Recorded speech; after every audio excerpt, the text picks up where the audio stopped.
Hello everyone, welcome to the session. आप सभी का बहुत बहुत स्वागत है। आज की इस वीडियो में हम डिस्कस करेंगे आरबीआई ग्रेड बी 2022 एग्जाम के फेज 1 में पूछा गया क्वांट सेक्शन का मेमोरी बेस्ड पेपर। ठीक है, तो क्वांट से टोटल 30 क्वेश्चन पूछे गए थे। सारे क्वेश्चन डिटेल में डिस्कस होंगे। ये प्रीवियस ईयर पेपर वाली वीडियो देखना इसलिए जरूरी होता है सो दैट आपको एक आइडिया लग पाए कि आपके एग्जाम में कैसे क्वेश्चन आते हैं, किन टॉपिक से कितने क्वेश्चन आते हैं और उनको सोल्व करने का आसान तरीका क्या हो सकता है। तो डिटेल में डिस्कस करेंगे, आपके लिए बहुत इंपॉर्टेंट होगा। वीडियो को एंड तक जरूर देखिएगा। शुरू करने से पहले मैं आप सभी को बताना चाहूंगा एड्यूटैप के RBI grade A B free course के बारे में। इस फ्री कोर्स के अंदर आपको इस एग्जाम से रिलेटेड एलिजिबिलिटी, पैटर्न और वैकेंसीज पे वीडियोज मिलेंगी। साथ ही साथ आपको प्रीवियस ईयर क्वेश्चंस मिलेंगे और आपको स्ट्रेटेजी और ओरिएंटेशन वीडियो मिलेंगे of the subject quant, reasoning, ESI and FM. और ये वीडियोज देखने के बाद आप एक इन्फॉर्म्ड डिसीजन ले सकते हैं कि ये कोर्स आपके लिए सही है या नहीं है। तो इस फ्री कोर्स का लिंक इसी वीडियो के डिस्क्रिप्शन में है, जाकर के एक बार इसमें एनरोल जरूर करिएगा। तो क्वेश्चन नंबर 1 से लेकर के 3 तक कुछ इन्फॉर्मेशन है हमारे पास और उसके बाद उस पर बेस्ड कुछ क्वेश्चन दिए गए हैं जिन्हें हमें सॉल्व करना है। तो सबसे पहले देख लेते हैं कि इन्फॉर्मेशन क्या गिवन है। In the following question 3 equations are given in variable x. Third equation is equal to the sum of the first two equation. You have to solve the questions based on the given information. तो हमारे पास 3 जो है वो equations हैं। एक equation 1 ये है, equation 2 ये है और इक्वेशन 3 ये है। और फिर हमें बताया गया है कि equation 3 is equal to equation 1 plus equation 2। तो हमें इसको सोल्व करना है और उसके बाद जो 3 क्वेश्चन इस पे पूछे गए हैं उन 3 के 3 क्वेश्चंस को हमें सोल्व करना है। तो सबसे पहले इक्वेशंस देख लेते हैं। तो यहाँ पे दिया गया equation 1 a x square plus b x plus 4 is equal to 0। Equation 2 है a x square plus 3x plus c is equal to 0 और equation 3 is 2x square plus 7x plus root over 49 minus 13 is equal to 0। तो हमारे जो questions हैं सबसे पहले वो read करें। तो क्वेश्चन नंबर 1 में बोला गया है what is the value of b plus C. Second में बोला गया है what is the product of the root of equation 3। तो दैट मीन्स हमें यहाँ पे क्या करना है, पहले a, b और c की वैल्यूज निकालनी है। उसके बाद जब वैल्यू आ जाएगी तो इन इक्वेशंस को सोल्व करना है और फिर उन पे बेस्ड क्वेश्चंस का आंसर करना है। तो चलिए फिर स्टार्ट करते हैं। सबसे पहले देखो इक्वेशन 1 हमारे पास है a x square plus b x plus 4 is equal to 0 और इक्वेशन जो 2 है that is a x square plus 3x plus c is equal to 0 और जो इक्वेशन 3 है that is 2x square plus 7x plus अब यहाँ पे root 49 root over 49 minus 13 है। अगर रूट ओवर 49 माइनस 13 की बात करूं तो ये 36 के इक्वल होगा और 36 किसका रूट होता है, 6 का। तो यहाँ पे 6 आ जाएगा इज इक्वल टू 0। अब हमें गिवन है कि इक्वेशन जो 3 है वो इक्वेशन 1 और इक्वेशन 2 के सम के इक्वल है। ठीक है, तो इक्वेशन 1 में अगर मैं एक्स स्क्वायर के साथ यहाँ पे कोफिशिएंट देखूं तो a है, यहाँ भी क्या है a है, तो a plus a that is equal to होगा यहाँ पे 2 के इक्वल। तो 2a इज इक्वल टू 2, तो जो a की वैल्यू आ जाएगी हमारे पास वो 1 आ जाएगी। ठीक है, सिमिलरली अब यहाँ पे bx है तो यहाँ पे कोफिशिएंट b होगा, यहाँ x के साथ 3 है और यहाँ पे 7 है, तो that means b plus 3 is equal to 7 होगा। तो b इज इक्वल टू आ जाएगा 7 माइनस 3 इज इक्वल टू 4। ठीक है, सिमिलरली अगर यहाँ पे देखें तो ये 4 है, ये c है और ये 6 है, तो 4 plus c is equal to 6। तो c की जो वैल्यू होगी दैट इज 6 माइनस 4, तो 2 आ जाएगी। ठीक है, अब a की वैल्यू हमारे पास आ गई, b की वैल्यू हमारे पास आ चुकी है, c की वैल्यू हमारे पास आ चुकी है। तो अब हम यहाँ से क्या करेंगे, इक्वेशंस बना सकते हैं बड़े आराम से। तो ये a एक्स स्क्वायर है तो दैट मीन्स क्या होगा, similarly x square plus b की जगह पुट कर देंगे 4, तो 4x plus 4 is equal to 0। जो सेकंड इक्वेशन होगी ए एक्स स्क्वायर यानी कि x square plus 3x plus c और c की वैल्यू कितनी है 2, तो दैट इज इक्वल टू 0। अब जो थर्ड इक्वेशन होगी वो होगी 2x square plus 7x plus 6 is equal to 0। ये ऑलरेडी हमने निकाल लिया था यहाँ पे। क्लियर है जी। तो अब तीनों इक्वेशंस के रूट निकालेंगे। अब पहला क्वेश्चन तो हमारा सोल्व हो जाएगा, what is the value of b plus c. तो b की वैल्यू हमारे पास 4 है, c की वैल्यू 2 है, तो 4 प्लस 2 इज इक्वल टू कितना आ गया, 6। तो option D is the right answer. But जो सेकंड क्वेश्चन है what is the product of the roots of the equation third. तो इक्वेशन थर्ड के रूट निकालने पड़ेंगे हमें। ठीक है, तो हम सभी के रूट निकाल लेते हैं। यहाँ सम 4 होना चाहिए, प्रोडक्ट 4 होनी चाहिए, तो जो इसके रियल रूट आ जाएंगे वो -2 और -2 आ जाएंगे। इतनी नॉर्मल इक्वेशन मैं उम्मीद करूंगा कि आप सबको सोल्व करनी आती होगी। और आप बहुत आराम से इस इक्वेशन को सोल्व कर सकते हैं। ठीक है भाई। नेक्स्ट की अगर मैं बात करूं तो यहां पे दिया गया है एक्स स्क्वायर प्लस 3x+2, तो यहां पे रूट का सम -3 होना चाहिए, प्रोडक्ट 2 होनी चाहिए, तो -2 और -1 यहां पे इसके रूट आ जाएंगे सेकेंड इक्वेशन के। ठीक है। अब अगर थर्ड की बात करूं तो 2x² प्लस 7x+6 है, तो यहां से जो रूट आएंगे वो -4 -3 और डिवाइड बाय 2 यानी जो रूट होंगे वो -2 और -3/2 होंगे। क्लियर है।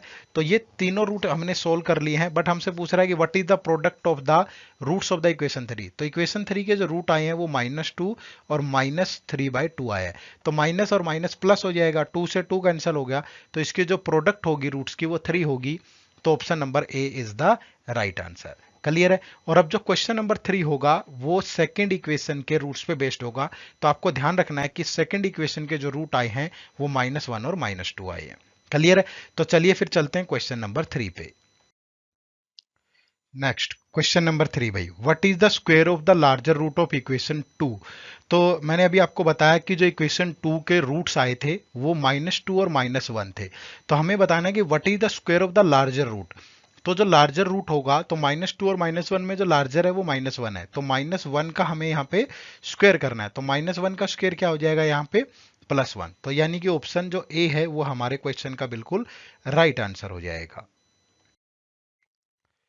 नेक्स्ट देखिए question number 4, lateral surface area of A cube is 420 centimetre square less than the lateral surface area of a cylinder. तो हमारे पास दो फिगर होंगे, एक सिलेंडर होगा, ठीक है, और एक क्या होगा आपका क्यूब होगा।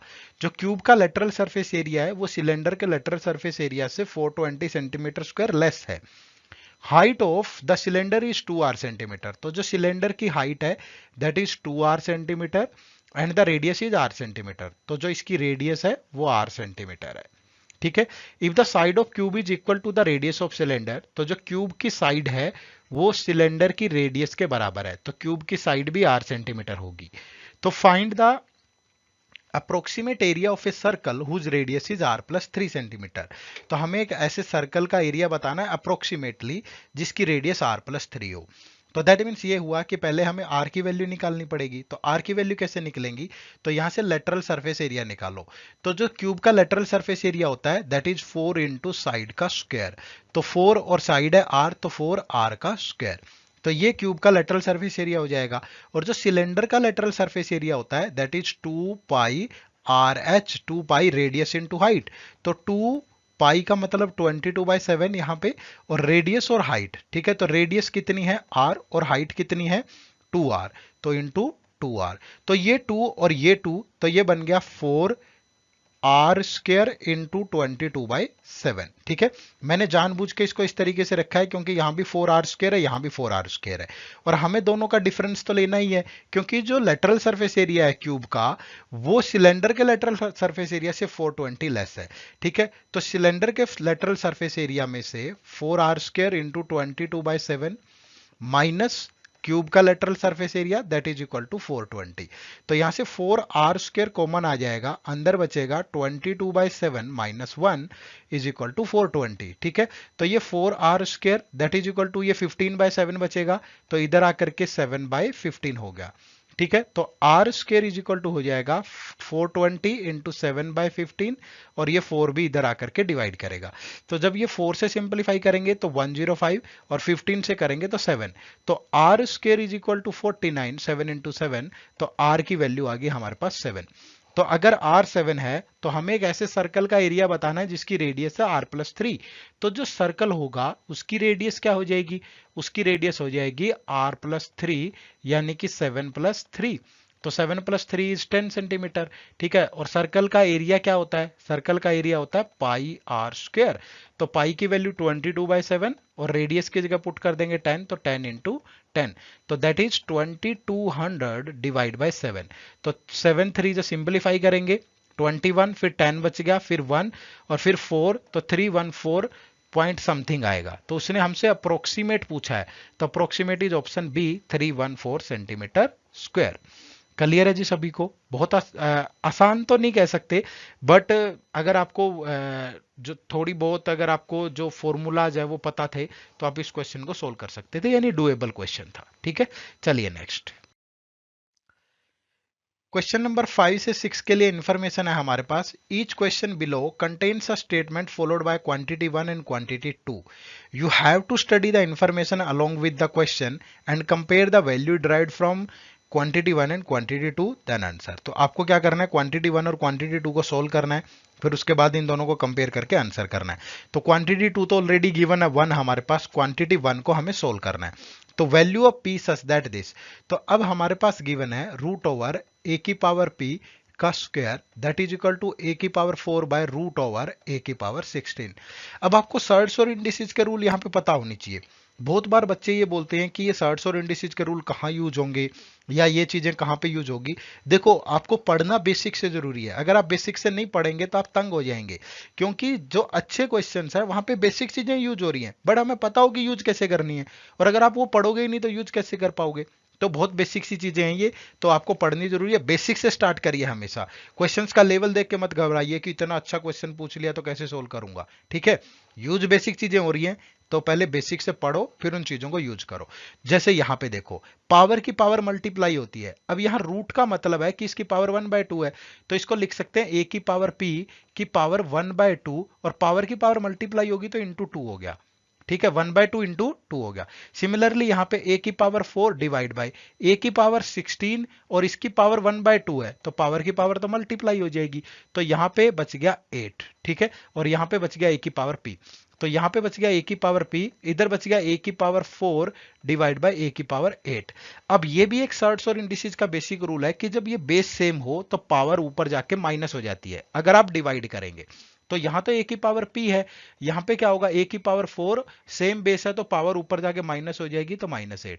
तो ये आ जाएगा ए की power p is equal to a की पावर -4। तो बेस सेम है, पावर पावर को कंपेयर करेंगे, जब बेस सेम हो तो पावर पावर कंपेयर हो जाती है, तो पी की वैल्यू हमारे पास -4 आ गई।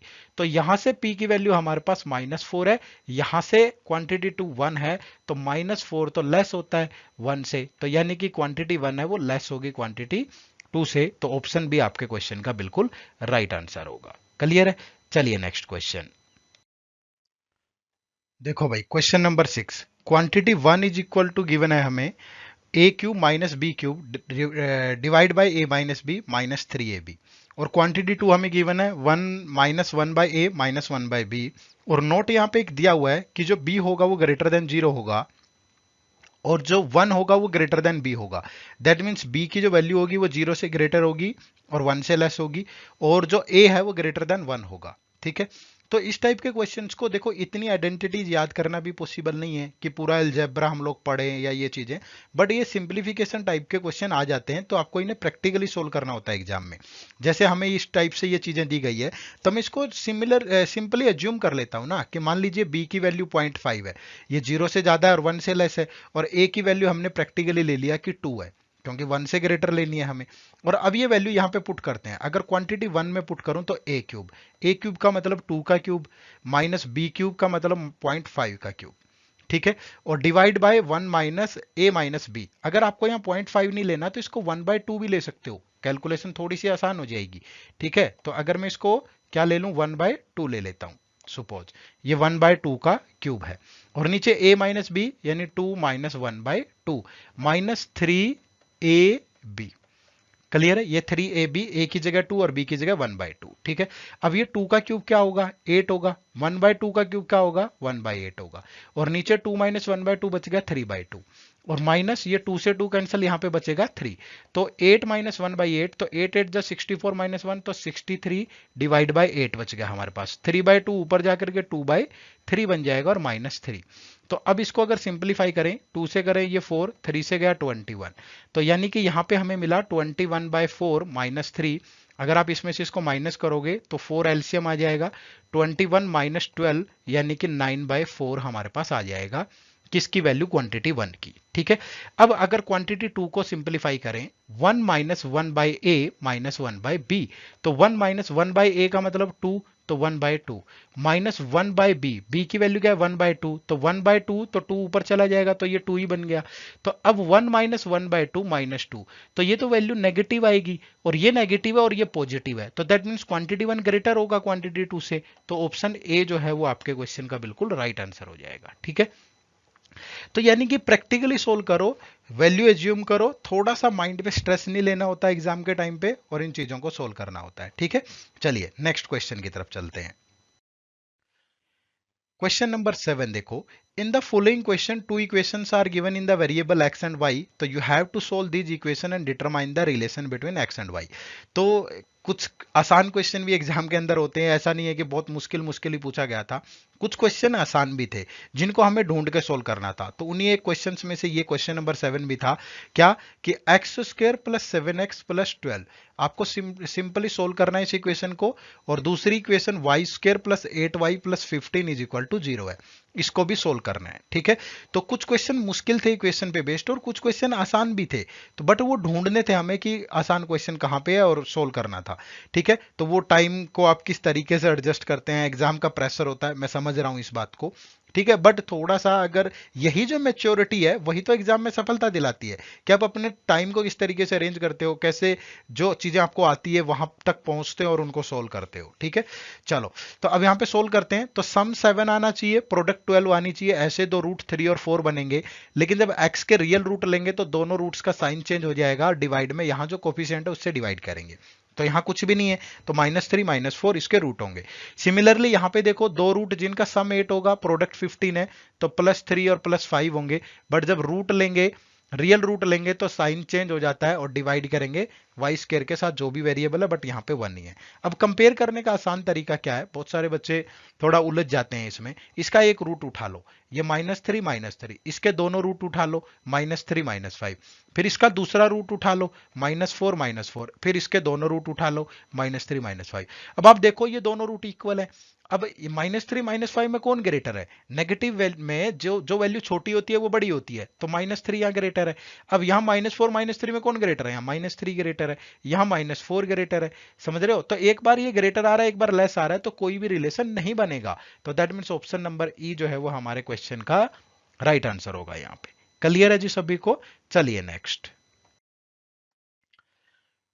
क्वेश्चन नंबर 8 से 12 के लिए कुछ इंफॉर्मेशन है हमारे पास, ये डाटा इंटरप्रिटेशन पे बेस्ड क्वेश्चन है। Information regarding 5 different shops A B C D and E is given below, each shop sells blue and red pens. बिल्कुल सेम डाटा हूबहू जैसा क्वेश्चन एग्जाम में था वही है, सिमिलर बिल्कुल। Some data is missing which you have to calculate according to the question. तो कुछ डाटा मिसिंग है जिसको आपको क्वेश्चन के अकॉर्डिंग कैलकुलेट करना है और फिर उनका आंसर करना है। यहां पे दिया हुआ है कि कुछ शॉप है ए बी सी डी और ई, और ये नंबर ऑफ पेन सोल्ड है, रेड पेन और ब्लू पेन का सम है ये, और ये total selling price of pen है। और यहाँ पे हमें मेंशन किया गया है कि selling price of blue pen is equal to ₹20 और red pen is equal to 15। एक जो ब्लू पेन होगा उसका सेलिंग प्राइस 20 है और एक रेड पेन का 15 है। ठीक है, तो उसके बाद हमें क्वेश्चन को सोल्व करना है। चलो, तो क्वेश्चन के आधार पे ही ऐसे हम मिसिंग डाटा नहीं निकाल सकते, क्योंकि उसने बोला है कि some data is missing you have to calculate according to the question. ठीक है ना, तो क्वेश्चन 8 देखो, find the ratio of the number of blue pen to number of red pen sold by shop B. ठीक है, shop B के द्वारा sell किए गए ब्लू पेन और रेड पेन का रेशियो हमें बताना है। ठीक है, तो अब आप सिमिलरली यहां चीज देखो, देखो मैंने कहा है कि क्वांट के अंदर 4 ही कंसेप्ट यूज होते हैं मेजरली, या तो परसेंटेज, या परसेंटेज से बना रेशियो, फिर परसेंट रेशियो से बना एवरेज, और फिर एवरेज और रेशियो को मिलाकर के बना मिक्सचर, एलिगेशन और मिक्सचर का कंसेप्ट, यही मेजरली यूज होते हैं। ठीक है, कोई भी क्वेश्चन बनाओगे बार बार उस पर्टिकुलर टॉपिक के अंदर जो भी छोटी मोटी टर्म्स यूज होती हैं वो तो होंगी ही, लेकिन उसके साथ ये 4 कंसेप्ट से क्वेश्चन बनता है। ठीक है, तो सिमिलरली यहां भी ऐसा ही हुआ है। ठीक है, तो यहां पे देखो किस तरीके से हम कंसेप्ट का यूज करेंगे।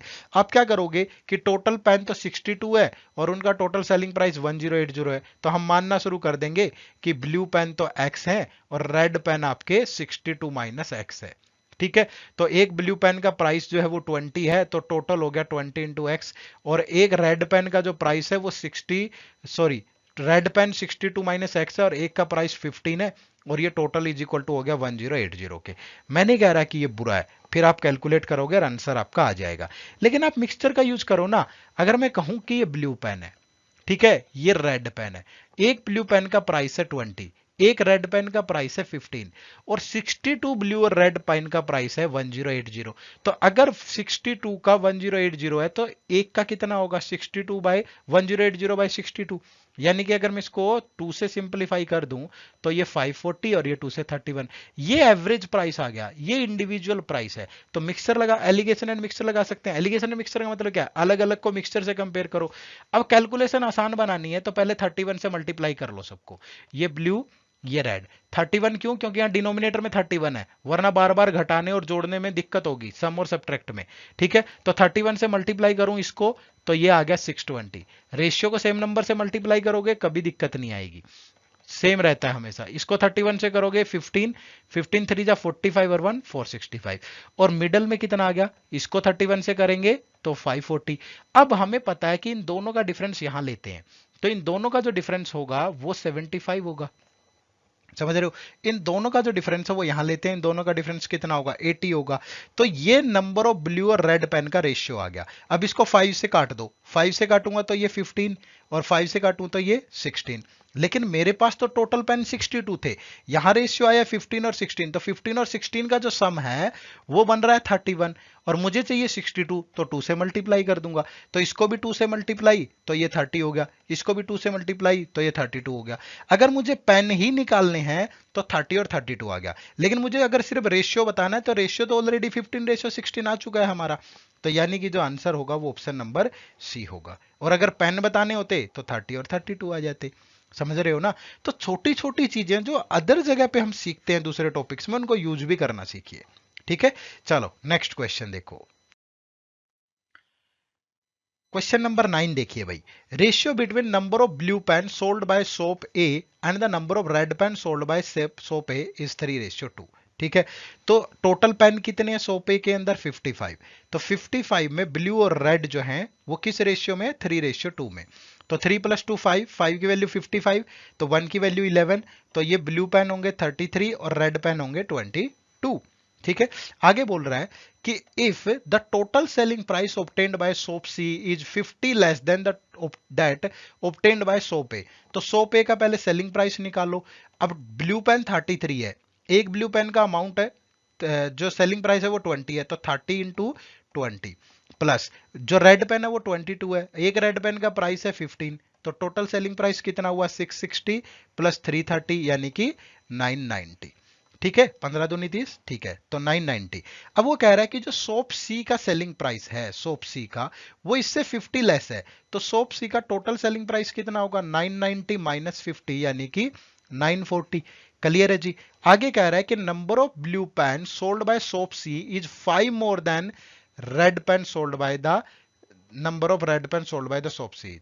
कि ब्लू पेन जितने भी सोल्ड हुए हैं वो 5 ज्यादा हैं किससे, रेड पेन से, सोप सी के अंदर। ठीक है, तो अब देखो कि अगर सोप सी के अंदर मैं मानूं कि जो ब्लू पेन है, ठीक है, जो ब्लू पेन है मान लीजिए वो x है और जो रेड पेन है वो y है, तो x minus y is equal to 5 होगा। ठीक है, और अगर सेलिंग प्राइस निकालूं तो एक ब्लू पेन का सेलिंग प्राइस 20 है, तो एक्स ब्लू पेन है तो टोटल हुआ 20x, और एक का जो रेड पेन का सेलिंग प्राइस है वो 15 है तो y का होगा 15y। ठीक है, दोनों का सम किसके बराबर है 940 के, क्योंकि टोटल सेलिंग प्राइस तो इतना है। तो ये इक्वेशन 1, ये इक्वेशन 2। तो अब 1 और 2, 1 को 15 से मल्टीप्लाई कर लो, तो 15x minus 15y that is equal to 75, और ये हो गया 20x plus 15y is equal to 940। अब इसको ऐड करेंगे, ये कैंसल, तो ये 35x इज इक्वल टू, ये 5 हो गया जी लास्ट में, फिर 7 और 4 11, 9 और 1 10, तो 1015। तो x की जो वैल्यू आएगी 1015 डिवाइड बाय 35, 5 से गया 7, 5 से जाएगा तो 5 2 जा 10, 0 और 3, तो ये 7 से गया 29 पे। ठीक है, 7 दूनी 14, 7 7 9 63, तो यानी कि जो ब्लू पेन है वो आ गए आपके 29। ठीक है, और जो रेड पेन है वो इससे 5 लेस है। ठीक है, तो रेड पेन कितने हो जाएंगे 24 हो जाएंगे। ठीक है, तो हमें यहां बताना था कि number of red pen sold by soap C, तो 24, यानी option A is the right answer. थोड़ी सी कैलकुलेशन है लेकिन पेशेंस होगी, आपकी प्रैक्टिस अच्छी होगी, बहुत पहले से आपने पढ़ा हुआ होगा तो आप आराम से सोल्व कर लेंगे। ठीक है जी, चलिए नेक्स्ट क्वेश्चन। क्वेश्चन नंबर 10 देखो भाई, if the ratio of total selling price of soap B and soap D is in the ratio this. तो सोप बी और सोप डी का टोटल सेलिंग प्राइस हमें गिवन है, रेशियो गिवन है 108 और 890, ठीक है। और सोप बी का टोटल सेलिंग प्राइस हम जानते हैं 1080, तो 108 की वैल्यू होगी 1080, तो मल्टीप्लाई बाय 10। सिमिलरली इसको भी 10 से मल्टीप्लाई करेंगे तो we got 890 as the selling price of for soap D. Then find the difference between the number of blue and red pen sold by soap D. तो blue और red pen sold by soap D. तो अब ये selling price आ गया 890, ठीक है ना। अब 51 पेन है, फिर से एलिगेशन लगा लो। एलिगेशन मिक्सचर कैसे लगाएंगे, तो अगर मैं ब्लू पेन का प्राइस देखूं तो 20 है भाई, अगर रेड पेन का प्राइस देखूं तो 50 है, और एवरेज प्राइस कितना आएगा 890, टोटल 51 का है ना। तो अगर ये किसी से नहीं कट रहा 51 से ही मल्टीप्लाई कर लो सबको। 51 से किया 51 से, तो 51 से करेंगे 0 2 1020, ये करेंगे 15 15 5 जो 75 प्लस 1 760, और ये 890 आ गया मिडल में। अब इन दोनों का डिफरेंस लोगे तो 765 और 890 का डिफरेंस हो गया ये 35 और 90 125। यहां से अगर डिफरेंस लूं 110 प्लस 10 तो 130, ठीक है। तो ये आ गया 25 से सिंप्लीफाई होगा 25, ये 26, तो दोनों का सम बन गया 51 और ये भी 51 है।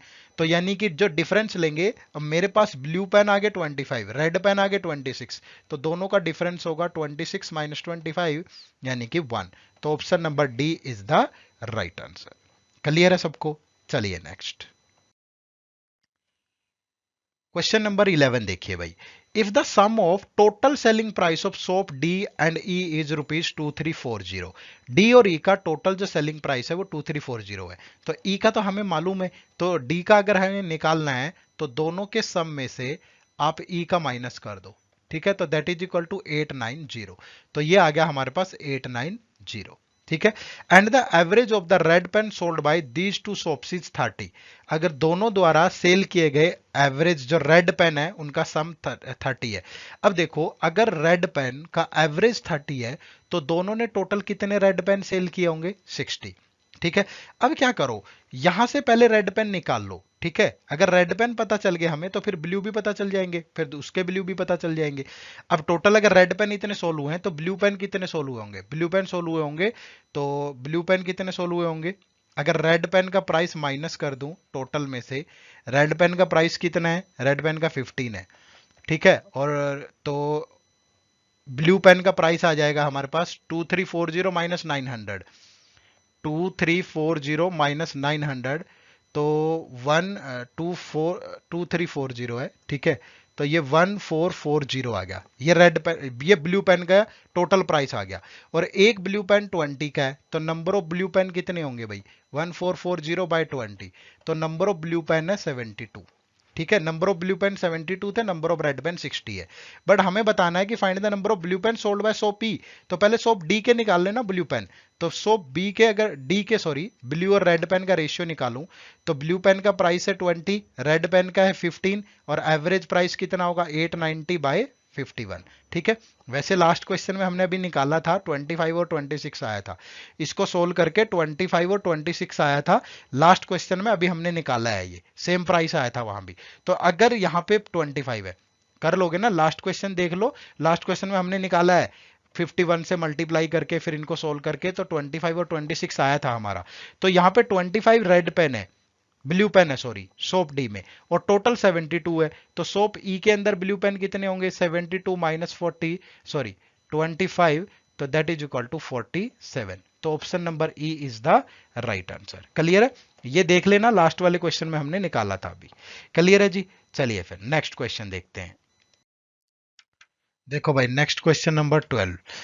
तो find the average number of red pen sold by soap D B and shop E.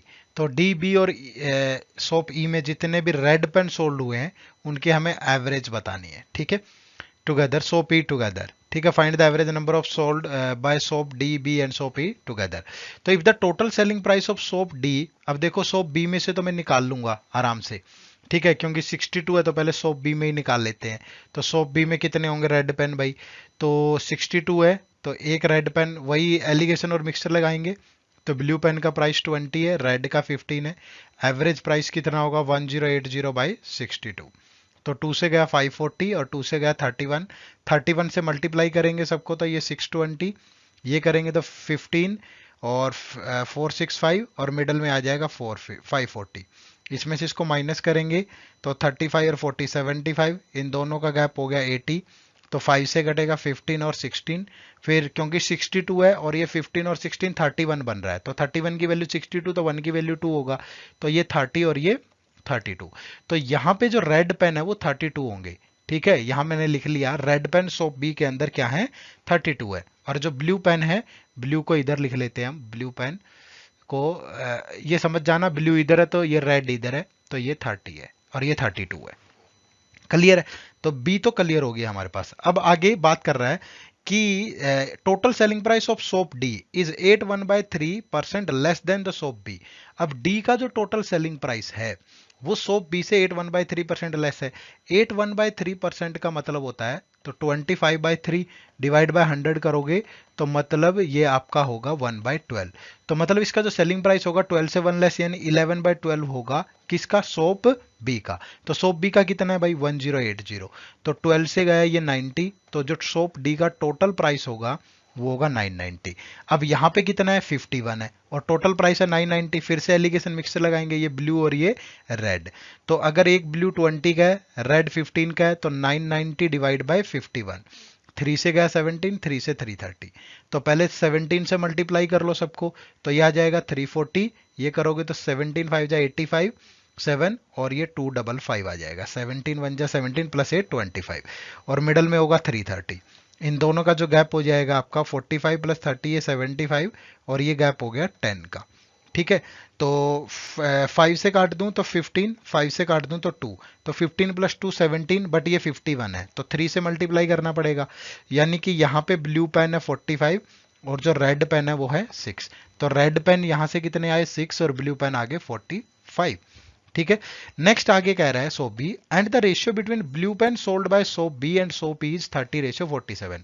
तो blue pen sold by soap B and is 30:47। तो ब्लू पेन सोप बी के अंदर कितने थे 30, तो मैंने 30 है तो ई में 47 ही होंगे, तो अगर ई में ब्लू पेन आपके क्या है 47 है और एक ब्लू पेन कितने का है 20 का, तो 47 इंटू 20, ब्लू पेन का जो टोटल प्राइस होगा वो 940 होगा, और टोटल सेलिंग प्राइस 1450 है। तो रेड पेन का प्राइस कितना बचा 1450 माइनस 940, तो ये बच गया आपका 0, 5 माइनस 4 तो 510। तो नंबर ऑफ रेड पेन कितने होंगे फिर 510, और एक रेड पेन का प्राइस है 15, तो डिवाइड बाय 15, तो ये 15 से गया 15 3 जा 45, 6 बचा तो 15 4 जा तो 34 हो गया आपकी। ठीक है, तो यहाँ पे जो रेड और ब्लू पेन आए हैं, ठीक है, तो ब्लू पेन यहाँ पे 47 है ई के अंदर और जो रेड पेन है वो 34 है। ठीक है, बट हमें तो जो एवरेज बतानी है वो बतानी है कि find the average number of red pen sold by सब। तो रेड पेन ब्लू के अंदर कितने, बी के अंदर कितने हैं 32, और डी के अंदर कितने हैं 6, और ई के अंदर कितने हैं भाई 34। तो सम करेंगे तो 34 प्लस 6 40 प्लस 32 72, और एवरेज के लिए डिवाइड बाय 3 तो कितना आ जाएगा 24। तो ऑप्शन नंबर जो सी है वो हमारे क्वेश्चन का राइट आंसर होगा यहाँ पे। क्लियर है सभी को, चलिए नेक्स्ट देखिए। Next question 13 to 15, a series is given below where the first term is marked as A, second is B, third is C and so on. ठीक है, तो ये जो फर्स्ट टर्म है ये ए है, ये बी है, फिर सी है, डी है और ई है। इस पे बेस्ड 3 क्वेश्चंस हैं इस सीरीज पे बेस्ड। तो पहला जो क्वेश्चन है वो बिल्कुल इजी क्वेश्चन है, what is the value of F. F की वैल्यू हमें बतानी है, यानी नेक्स्ट टर्म क्या होगी ये हमें बताना है। तो ये 100 है, ये 95 है, ये 105 है, बिल्कुल एग्जैक्ट एग्जाम का ही क्वेश्चन है। ठीक है, बिल्कुल वही सीरीज एज इट इज हमने यहाँ पे दी है आपको। अब देखो यहां से जब नेक्स्ट टर्म पे जाएंगे तो -5 हो रहा है, ठीक है, जब नेक्स्ट टर्म पे जाएंगे तो +10 हो रहा है, जब नेक्स्ट टर्म पे जाएंगे तो 12 - 5 -17 हो रहा है, जब नेक्स्ट टर्म पे जाओगे तो +26 हो रहा है। ठीक है, अब एक बार प्लस हो रहा है एक बार minus, minus plus minus plus, तो यहाँ पे क्या होगा, यहाँ पे नेगेटिव होगा। ठीक है, अब नेगेटिव क्या होगा, अब अगर यहाँ पे देखो तो दोनों का डिफरेंस कितना है 5, फिर यहाँ से देखो दोनों का डिफरेंस कितना है 7, आप साइन को भूल जाइए सेकंड स्टेप में। यहाँ पे देखोगे तो 9, तो यहाँ पे जो डिफरेंस होगा वो 11 का होगा। तो 26 और 11 कितना हो गया 37, तो माइनस का 37 होगा। जब 114 में से 37 माइनस करेंगे तो आपके पास बचेगा 77। ठीक है, और ये क्या था, ये हमारे पास ए, ये बी, ये सी, ये डी, ये ई और ये एफ। तो एफ की वैल्यू क्या होगी 77। तो option number C is the right answer. Clear है भाई सभी को? चलिए नेक्स्ट। नेक्स्ट क्वेश्चन देखो, सीरीज हमारे पास वही है बट क्वेश्चन इस बार डिफरेंट है। क्वेश्चन क्या है, if a new series is made following the same pattern of the above series where A is the third term, B is the fourth term, C is the fifth term and so on, then find the second term of such series. अगर एक नई series बनाए जिसमें ए जो है वो third term होगी, ठीक है, जो थर्ड टर्म है वो ए होगी और जो फोर्थ टर्म है वो बी होगी, ऐसे जो फिफ्थ टर्म है वो सी होगी और जो सिक्स टर्म है वो डी होगी, सेवन टर्म जो है वो ई होगी, एट टर्म जो है वो एफ होगी, ऐसे सीरीज है। तो यहाँ पे सेकेंड टर्म और ये फर्स्ट टर्म सेम पैटर्न का यूज करके। तो यहाँ पे पहले ये देखो ए कितना था 100, ये कितना है 95, ये कितना है 105, ये कितना है 88, ये कितना है 114, आगे जो भी था हमने निकाला था वैसे पिछले क्वेश्चन में ये 77 आ रहा था। ठीक है, अब पैटर्न क्या यूज हो रहा है कि यहाँ पे +5 हो रहा है, सॉरी -5 हो रहा है, ठीक है, यहाँ पे +10 हो रहा है, यहाँ पे -12 हो रहा था, सॉरी 12 + 17 हो रहा था, यहाँ पे फिर +26 हो रहा था और यहाँ पे माइनस का 37 हो रहा था। जो गैप था वो कितने का था 5, 7, फिर यहाँ पे कितने का था 9 और ये कितने का था 11। ठीक है, तो यही गैप यहाँ पे कितने का रहा होगा, यही गैप यहाँ पे 3 का रहा होगा, यही गैप यहाँ पे 1 का रहा होगा। ठीक है, तभी तो सीरीज बनेगी, दो दो के गैप पे जा रहा है ना। तो अगर ये -5 है, अगर ये -5 है, ठीक है, तो जाहिर सी बात है कि अगर 3 का गैप रहा है तो 3 का अगर गैप रहा है तो यहाँ पे 2 रहा होगा। ठीक है, और अगर ये -5 रहा है तो ये प्लस का 2 रहा होगा, समझ रहे हो ना। और अगर यहाँ पे 1 है तो ये गैप 1 का रहा होगा, यानी -1 का गैप। यही तो सीरीज बनी होगी ना, -1 फिर +2 फिर -5 फिर ये तो ये बिना साइन के है 1 3 5 7 9 11, लेकिन यह साइन के साथ है तो ये प्लस माइनस, तो ये माइनस तो यहाँ प्लस रहा होगा, गैप 3 का तो ये 2 रहा होगा। यहाँ पहले तो बिना साइन के देखो कि गैप 3 का है 1 का है, तो 5 3 2, फिर 1 है तो यहाँ पे गैप 2 का है और फिर यहाँ पे गैप 1 का है। ठीक है ना, तो 1 और ये माइनस का है तो ये प्लस का, ये माइनस का, तो ये प्लस का 2 यानी +2 होके 100 आया होगा। तो जो सेकंड टर्म रही होगी यहाँ पे वो 98 रही होगी, तभी तो उसमें +2 होकर के 100 बना होगा। और जो फर्स्ट टर्म रही होगी वो 99 रही होगी, तभी उसमें से -1 होकर के ये बना होगा। तो यहाँ पे -1 हुआ होगा और यहाँ पे +2 हुआ होगा, यही एक सीरीज बनी होगी, समझ रहे हैं ना। तो तभी जाकर के ये गैप बना होगा। मैं थोड़ा इसको फिर से एक थोड़ा सा ऑर्डर में लिख देता हूं। ठीक है, तो यहां पे जो गैप रहा होगा वो अगर +2 हुआ है, यहां -5 हुआ है, तो ये गैप रहा है 3 का और ये गैप रहा है 1 का। ठीक है, तब ये पूरी सीरीज इस तरीके से बनी होगी। तो जो सेकंड टर्म है हमारी वो यहां पे क्या रही होगी 98। तो ऑप्शन नंबर जो बी है वो आपके क्वेश्चन का राइट आंसर होगा। क्लियर है जी? चलिए नेक्स्ट क्वेश्चन। नेक्स्ट क्वेश्चन है, what minimum number should be added to the f+20 to get the nearest perfect square. अभी हमने निकाला था लास्ट क्वेश्चन से, मतलब क्वेश्चन नंबर 13 में हमने निकाला था कि f की वैल्यू आ रही थी 77। ठीक है, अगर आपको नहीं पता तो पीछे जाकर के देख लीजिएगा क्वेश्चन, f की वैल्यू थी 77। तो 77 + 20, क्योंकि उसने बोला है कि f+20, तो f+20 यानी 77 + 20 97। तो to get what minimum value, what minimum number should be added to this to get the nearest perfect square। तो 97 के नियरेस्ट परफेक्ट स्क्वायर जो होता है वो 100 होता है, तो क्या ऐड करें +3।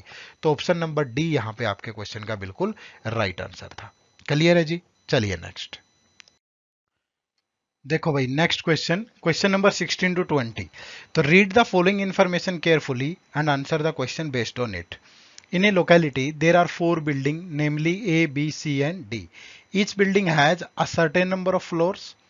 Each floor has a certain number of flats, and each flat has a certain number of people living in it. The information about each building is given below। ठीक है, तो 4 टाइप की इंफॉर्मेशन हमारे पास है यहाँ पे, और एक ये लास्ट में नोट दिया हुआ है, देखिए ये दिया हुआ है कि the total number of people living in a particular building is equal to number of floor in the building into number of flat on each floor और into number of people per flat. ठीक है, तो जब भी इस type का DI बनाना हो, ये कैसलेट डीआई है जहां पे रो डाटा हमारे पास होगा जिसे हमें एक टेबल की फॉर्म देनी होगी, तो पहले एक टेबल ही बना लेते हैं। ठीक है, तो इस तरीके से एक टेबल बना लेते हैं। पहले थोड़ा आराम से समझाने की कोशिश करूंगा मैं आप लोगों को ये, ठीक है, ताकि अच्छे से समझ में आ जाए। ठीक है, चलो, तो यहां पे सबसे पहले नंबर ऑफ बिल्डिंग है हमारे पास, नंबर ऑफ बिल्डिंग। ठीक है, थोड़ा बहुत स्पेलिंग मिस्टेक हो जाए तो समझ लीजिएगा। ठीक है, नंबर ऑफ बिल्डिंग यहां पे दी गई है। ठीक है, तो ये नंबर ऑफ बिल्डिंग है हमारे पास। फिर वो क्या बोल रहा था कि each building has a certain number of floor, तो number of each building has a certain number of floors. ठीक है, तो यहां पे हमने ले लिया नंबर ऑफ फ्लोर्स। थोड़ा सा फिर से लिख देता हूं मैं ये, तो नंबर ऑफ बिल्डिंग है हमारे पास। ठीक है, फिर नंबर ऑफ फ्लोर्स है हमारे पास। ठीक है, फिर उसके बाद हमें क्या बोल रहा है कि each floor has a certain number of flat, तो number of flat per floor, कि जितने हर एक फ्लोर के अंदर फ्लैट है ये है हमारे पास।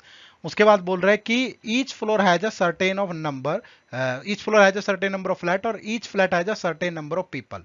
ठीक है, तो नेक्स्ट बन जाएगा number of people per flat, number of people per flat. और लास्ट में हमें यहां पे दिया था total number of people living in particular building, तो टोटल नंबर ऑफ पीपल को हम यहां पे लिख लेंगे, टोटल नंबर ऑफ पीपल। ठीक है, तो अलग अलग बिल्डिंग है हमारे पास, जैसे ये बिल्डिंग ए है, ये बिल्डिंग बी है, इस तरीके से हमने बिल्डिंग सी और यहां पे एक बिल्डिंग डी ले लेंगे। इसको आगे बढ़ा देते हैं, तो ये बिल्डिंग डी है हमारे पास। ठीक है, अब जो भी इंफॉर्मेशन होगी उसको बारी बारी से देखते हैं। ठीक है, सबसे पहले बिल्डिंग ए के रिगार्डिंग क्या है, the number of floors in building A is same as the number of floor in building C. तो ए के अंदर जितने फ्लोर हैं बिल्डिंग सी में भी उतने फ्लोर हैं। मान लीजिए ए में एक्स है तो सी में भी एक्स ही होंगे भाई। आगे बोल रहा है the number of flats per floor in building A is equal to the product of the smallest and the second smallest prime number. तो स्मॉलेस्ट प्राइम नंबर होता है 2। ठीक है, प्राइम नंबर क्या होता है, which is divisible by 1 and itself, तो smallest prime number 2 और सेकंड स्मॉलेस्ट प्राइम नंबर 3। तो टोटल नंबर ऑफ जो फ्लोर फ्लैट होंगे पर फ्लोर वो 6 होंगे। यही तो बोला है, the number of flats per floor in building A is equal to the product of smallest and second smallest prime number, तो ये हो गया जी आपके पास 6। ठीक है, नेक्स्ट बोल रहा है the total number of people living in building A is root 1764। तो total number of people root 1764 है, तो ये किसका स्क्वायर होता है, 42 का स्क्वायर आपको निकालने आते होंगे। तो टोटल पीपल यहां पे कितने हैं, 42 है। क्लियर है। नेक्स्ट बिल्डिंग बी के रिगार्डिंग क्या इंफॉर्मेशन है, देखो the number of floor in building B is 1 less than the sum of flats per floor in building A and C. तो number of flats per floor in building A and C, तो number of flat per floor A में 6 है, मान लीजिए सी में y है, तो यहां पे जो फ्लोर होंगे वो 6 प्लस वाई माइनस 1 होंगे। ठीक है, क्या होंगे, 6 प्लस वाई माइनस 1, उससे 1 लेस है ये। ठीक है, नेक्स्ट है the number of flats per floor, the number of flats, तो नंबर ऑफ फ्लैट्स की बात हो रही है अब, per floor in building B is same as the number of floor in building A. तो number of floor building A में x है, तो यहां number of flats per floor भी x होंगे भाई। क्लियर है। आगे बोल रहा है the total number of people in building B is 62/3 times the number of people in building A. तो total people in building A is 42 और इसका 62/3 का मतलब हुआ 20/3, तो 3 से गया 14, तो यहाँ पे जो टोटल नंबर ऑफ पीपल है वो 280 है, तो यहाँ पे क्या आ जाएगा आपका 280 आ जाएगा। क्लियर है। नेक्स्ट देखो बिल्डिंग सी के लिए क्या इंफॉर्मेशन है, the number of floor in building is 2401 की पावर 4, 1/4 सॉरी 1/4। यहां पे बिल्डिंग सी में इतने फ्लोर है। अब 2401 ये 7 की पावर 4 होता है और इसकी पावर 14, तो पावर से पावर कट जाएगी भाई, पावर की पावर मल्टीप्लाई होती है, तो 4 से 4 कट गया तो 7 आ गया।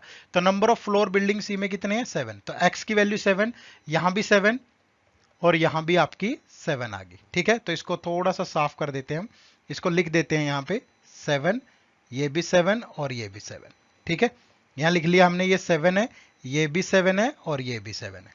क्लियर है। आगे क्या बोल रहा है देखो, the number of flats per floor in building C is 1 less than the number of flats per floor in building A. तो सी के अंदर number of flats per floor कितने हैं, ए से 1 कम। अगर यहाँ 6 है तो यहाँ कितने होंगे 5, तो y की वैल्यू 5 आ गया। जब यहां पुट करेंगे तो 6 + 5 12 - 1, तो बी में कितने आ जाएंगे 10। तो number of floor building B में कितने हो गए 10, क्योंकि y की वैल्यू कितनी है 5। तो इसको भी साफ कर देते हैं, तो यहां ले लेते हैं 10 और यहां ले लेते हैं 5। ठीक है जी, तो यहां पे आ गया 10, यहां पे आ गया आपका 5। क्लियर है। आगे देखो क्या है, the number of people per flat, number of people per flat in building C is 4 times more than the number of people per flat in building A. C के अंदर number of people per flat क्या है, ए से 4 times ज्यादा। तो ए में देखो, देखो यहां पे हमें बोला था नोट के अंदर कि the total number of people living in a particular building is number of floor in the building, number of flat on each floor और number of people per flat, सबकी product is equal to this. तो यानी 7 × 6 × number of flat per people की 42 आ जाए तो यहाँ पे 1 होगा। ठीक है, तो 7 × 6 × 1 42। अब इससे 4 टाइम ज्यादा है, तो 1 का 4 टाइम क्या होगा 4, तो 1 + 4 यानी यहाँ number of people per flat कितने होंगे 5। The total number of people in the building is 175। तो ये भी कितना हो गया 7 × 5, 7 × 5 35 × 5 175। तो यहाँ पे आ गया टोटल पीपल 175। क्लियर है। नेक्स्ट बिल्डिंग डी की बात हो रही है। The number of floor in building D is 9। तो यहां पे number of floor in building D is 9। अच्छा एक चीज यहां से भी निकाल लो, अगर ये 10 है number of floor building B के अंदर, number of flat per floor 7 है और ये टोटल पीपल 280 है, तो तीनों की प्रोडक्ट 280 आनी चाहिए, तो यहां पे कितना आ जाएगा 4। ठीक है, तो number of people per flat building B में कितने होंगे 4 होंगे। क्लियर है। अब आ जाओ बिल्डिंग डी पे। The number of people floor in building D is 9. The number of people per flat in building D is 60% to the number of people per flat in building C. तो number of people per flat in building सी कितना है भाई 5, तो इसका 60% है D के अंदर, तो 5 का 60% होगा 3, तो यहां पे आ जाएगा 3। ठीक है। नेक्स्ट आ गया the total number of people in building D is 108। तो total number of people in building D is 108, तो ये 108। अब हमें पता है कि number of floor into number of flat per floor और into number of people per flat is equal to 108 है, ये दिया हुआ है नोट के अंदर। तो 9 × 3 12, 12 को किससे मल्टीप्लाई करूं कि ये आ जाए, तो 12 को सॉरी 9 × 3 27, 9 + 3 12 होता है, तो 9 × 3 27, तो 27 × 4, तो number of flat per floor कितना हो जाएगा 4। तो इस तरीके से हम इस पूरे डाटा को सोल्व कर लेंगे। अब इस पे बेस्ड क्वेश्चन देख लेते हैं भाई। ठीक है, चलिए अब इस पे बेस्ड क्वेश्चन देख लेते हैं। तो क्वेश्चन नंबर 16 क्या है हमारा, what is the ratio of sum of total number of people living in building A and C. Building A और सी में टोटल नंबर ऑफ पीपल कितने हैं, ये 42 है और सी में 175 है, तो 42 + 175 ये रेशियो बताना है to the sum of the people living in building B and D. तो बी में कितने पीपल हैं भाई, बी में 280 है और डी में 108 है, तो 280 + 108, तो ये कितना हो जाएगा हमारे पास, अगर ये सम करें तो 217 और ये हो जाएगा आपका 388, तो 217 ratio 388, option number B is the right answer. ठीक है जी। नेक्स्ट क्वेश्चन नंबर 17 देखिए, the number of people living in building C is how much percentage less than the number of people living in building B. तो C में कितने people हैं भाई 175, building B में कितने पीपल हैं भाई 280, तो ये इससे कितना लेस है, तो ये इससे कितना लेस है 105 लेस है। अगर 280 - 175 करेंगे तो ये 105 होगा। अब ये जो 105 है ये 280 का कितने परसेंट है, तो इंटू 100 हो गया भाई। ठीक है, तो the number of people living in building C is how much percentage less than the number of people living in building B. ठीक है, तो अब ये देखो कट रहा है किसी से, तो अगर मैं इसको 5 से काट दूं तो ये 21 हो जाएगा, और अगर इसको 5 से काट दें तो 5 आपका 5 5 जा 55, सॉरी 25, फिर 30, तो 5 6 जा, तो ये 56 से कट जाएगा। ठीक है, अब ये कट रहा है किसी से, तो ये 7 से कट रहा है, ये 7 से कटेगा 3 और ये 7 से कटेगा 8। ठीक है, तो ये हो गया 3/8, तो 3/8 इंटू 100 होता है 37.5%। या मल्टीप्लाई कर लेना, मुझे कैसे पता चला, क्योंकि 1/8 12.5 होता है, तो 3/8 उसका 3 टाइम्स होगा, तो 70 आपका 37.5% हो गया, तो option number E is the right answer. ठीक है जी। चलो भाई नेक्स्ट देखो question number 18, which among the 4 building has the highest number of flat and how many. ठीक है, तो हाईएस्ट नंबर ऑफ फ्लैट, तो यहां पे देखो हाईएस्ट नंबर ऑफ फ्लैट्स की बात हो रही है, तो अगर यहाँ नंबर ऑफ फ्लोर कितने हैं भाई, नंबर ऑफ फ्लोर है 7 और फ्लैट कितने हर एक फ्लोर पे 6, तो टोटल फ्लैट कितने होंगे, तो बिल्डिंग ए में टोटल फ्लैट कितने होंगे 7 इंटू 6 42। ठीक है, अगर बी की बात करूं तो 10 फ्लोर है और 7 फ्लैट है हर एक फ्लोर पे, तो टोटल होगा 7 इन 10 इंटू 7 70। अगर सी की बात करें तो 7 फ्लोर है 5 फ्लैट है पर फ्लोर, तो 7 इंटू 5 35। और अगर डी की बात करें तो 9 फ्लोर है 4 फ्लैट है पर फ्लोर, तो 36। तो बी के अंदर 70 है सबसे ज्यादा, तो option number C is the right answer. Clear है। नेक्स्ट क्वेश्चन नंबर 19 देखिए, if there is another building E where the number of floor is 70% of the number of floor in building B, तो number of floor कितने हो जाएंगे भाई building E के अंदर, number of floor 70% of the number of floor in building B, तो building B में कितने हैं 10, तो 10 का 70% कितना हो गया 7। ठीक है, नेक्स्ट है the number of flats per floor, number of flats per floor, number of flats per floor is 1/3 more than the number of flats per floor in building A। Building A के अंदर कितने हैं 6, तो 6 से 1/3 मोर है, तो यानी कि 6 का क्या लेना है हमें 4/3, तो यहाँ पे कितने हो जाएंगे number of flats per floor 8 हो जाएगा भाई। ठीक है, नेक्स्ट है and the total number of people in the building is 280, total number of people कितने हैं भाई, टोटल नंबर ऑफ पीपल है 280, तो हमें बताना है then find the number of people per flat. तो हमें पता है कि नंबर ऑफ जो टोटल पीपल है वो क्या आता है, number of floor into number of flat per floor और number of people per flat, number of people per flat, ये 4 टाइप की इंफॉर्मेशन है ना, तीनों की गुणा करके ही हमारे पास टोटल नंबर ऑफ पीपल आते हैं। मान लीजिए ये x है into x that is equal to 280। ठीक है, तो x की वैल्यू कितनी आ जाएगी 280 डिवाइड बाय 7 इंटू 8, तो 7 से गया 40, 8 से गया 5, तो यानी कि यहां पे जो total number of people per flat होंगे वो कितने होंगे 5, तो option number E is the right answer. Clear है सबको। चलिए नेक्स्ट क्वेश्चन नंबर 20 देखिए भाई, in the given options below the building and the corresponding number of people per floor is given. ठीक है, find out which of the following option is right where the number of people per floor is correctly matched with the building name. ठीक है, number of people per floor, तो number of people per floor, पर floor की बात हो रही है हमारे पास, तो number of people per floor कैसे आएंगे भाई, अगर नंबर ऑफ फ्लैट कितने हैं 6, अगर बिल्डिंग ए की बात करूं और यहां number of people per flat कितने 1, तो ए के अंदर कितने हो जाएंगे, ए के अंदर होंगे 6 इंटू 1, तो कितना हो गया 6। अब बिल्डिंग बी में कितने होंगे, टोटल फ्लोर कितने हैं 7, number of people per flat कितने हैं 4, तो पर फ्लोर पीपल कितने हो जाएंगे 28। अगर सी की बात करूं तो फ्लोर कितने हैं, number of flat per floor कितने हैं 5 और number of people per flat कितने हैं 5, तो सी में पर फ्लोर कितने हो जाएंगे 25। अगर डी की बात करूं तो 4 इंटू 3 12 हो जाएंगे। ठीक है, तो अब देखो कौन सा सही है, यहाँ ए 6 दे रखा है, डी 12 दे रखा है, बी 28 दे रखा है, ये तो बिल्कुल सही है भाई। अगर सेकंड की बात करूं बी 38 दे रखा है, नहीं होगा।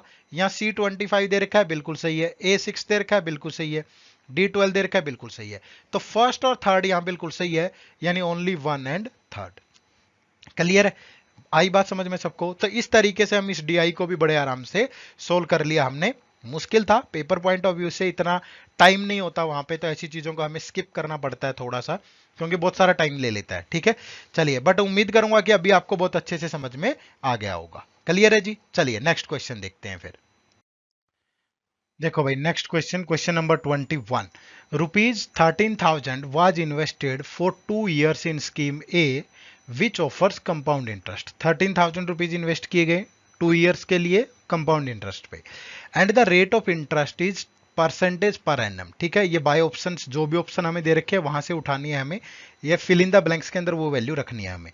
The amount received after 2 year from scheme A is rupees 15,730।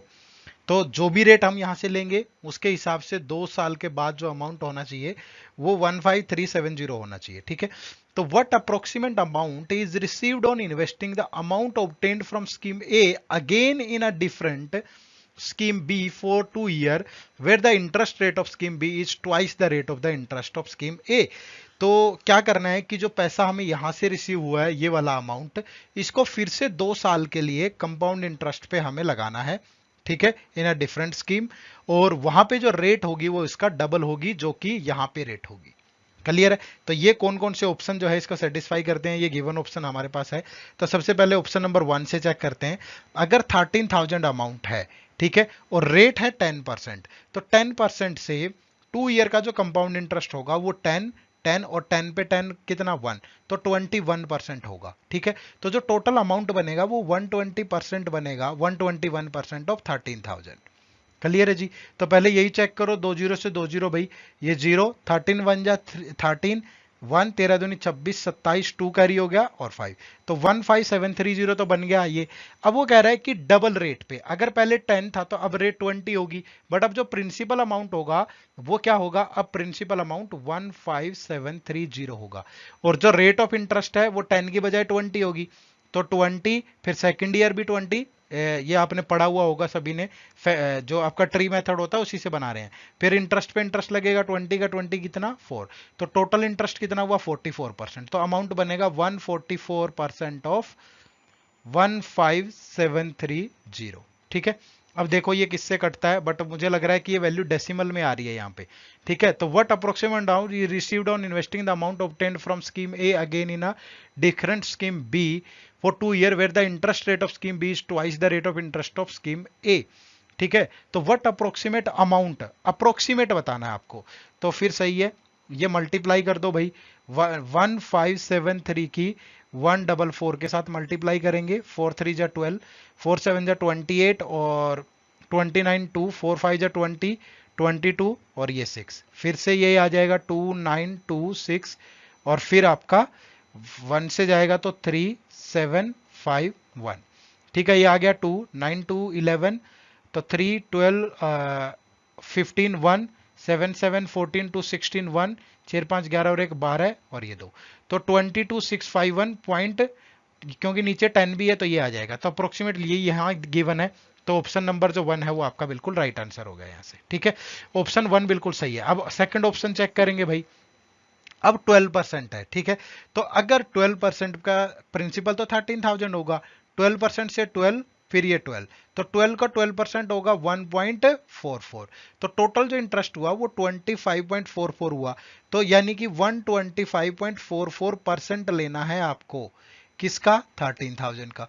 तो यहां से देखो ये 30 से 30 कैंसिल हो गया भाई, अब मल्टीप्लाई करेंगे ऊपर तो 13 चौके 52, बट यहाँ तो एग्जैक्ट वैल्यू आ रही है 15730, यहाँ तो डेसिमल में आएगी, तो ये ऑप्शन तो एलिमिनेट हो गया यहाँ से। ठीक है, अब थर्ड चेक करो तो सेकंड नहीं होगा, 15%, तो 15%, फिर 15, तो 15 का 15 होता है 2.25, तो जो टोटल इंटरेस्ट होगा वो 32.25 होगा, तो टोटल अमाउंट बनेगा 132.25, तो परसेंटेज के लिए 100 से डिवाइड डेसिमल हटेगा तो 2 जीरो और, तो ये किसका 13,000 का।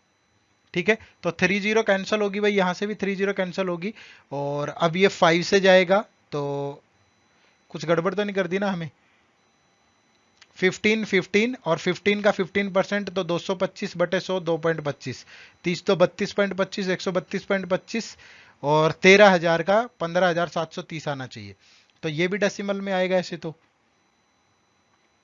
ठीक है, तो चेक करते हैं, ये 5 से गया 2, तो ये 5 से जाएगा, तो ये 5 2 जा 10 32 हो गया भाई, फिर 5 6 जा, फिर 5 4 जा, फिर 5 5 जा। अब अगर इसको मल्टीप्लाई करें तो 13 पंजे 65, 6 13 चौके 52 और 6 58, 5 13 6 78 और 5 83, 8 13 दिन 26 और 8 34 बटे 2, तो ये भी 17 समथिंग आ गया, लेकिन आना चाहिए था 15730, तो ये भी आपका यहाँ से एलिमिनेट हो गया। ठीक है, तो यानी कि जो आंसर होगा वो ऑप्शन ए होगा आपका, ओनली 1 इज ट्रू। ठीक है, तो ये भी डेसिमल में आ रहा था तो ये भी एलिमिनेट हो गया, क्योंकि 15730 आना जरूरी था। ठीक है, तो यहाँ पे जो आंसर होगा वो ओनली 1 होगा आपका। नेक्स्ट देखिए भाई, question number 22, Navya buys 2 article A and B at the same cost price rupees P. ठीक है, सेम कॉस्ट प्राइस है P, then she marks up both article by 75% above their cost price. ठीक है, तो ये आर्टिकल ए है, ये article B है, तो अगर इसका सीपीपी है, इसका भी सीपीपी होगा, तो यहाँ पे वो क्या कर रही है, इसका जो एमआरपी है वो कितना बना दे रही है 75% अबव द सीपी, तो जो एमआरपी होगा ये एमपी होगा, दैट इज 1.75 ऑफ पी, और ये भी जो एमपी होगा ये भी 1.75 ऑफ पी होगा। ठीक है, then she sold article A at ₹268 discount. तो यहां पे जो डिस्काउंट दे रही है वो 268 का डिस्काउंट है, 268 का। तो इसका जो सेलिंग प्राइस होगा दैट इज 1.75p माइनस 268 होगा, ठीक है। And article B at 80% discount. तो यहां पे जो डिस्काउंट होगा वो 20% है किसका, 1.75p का। तो इसका जो सेलिंग प्राइस होगा दैट इज 80% ऑफ 1.75p, ये होगा भाई, ठीक है।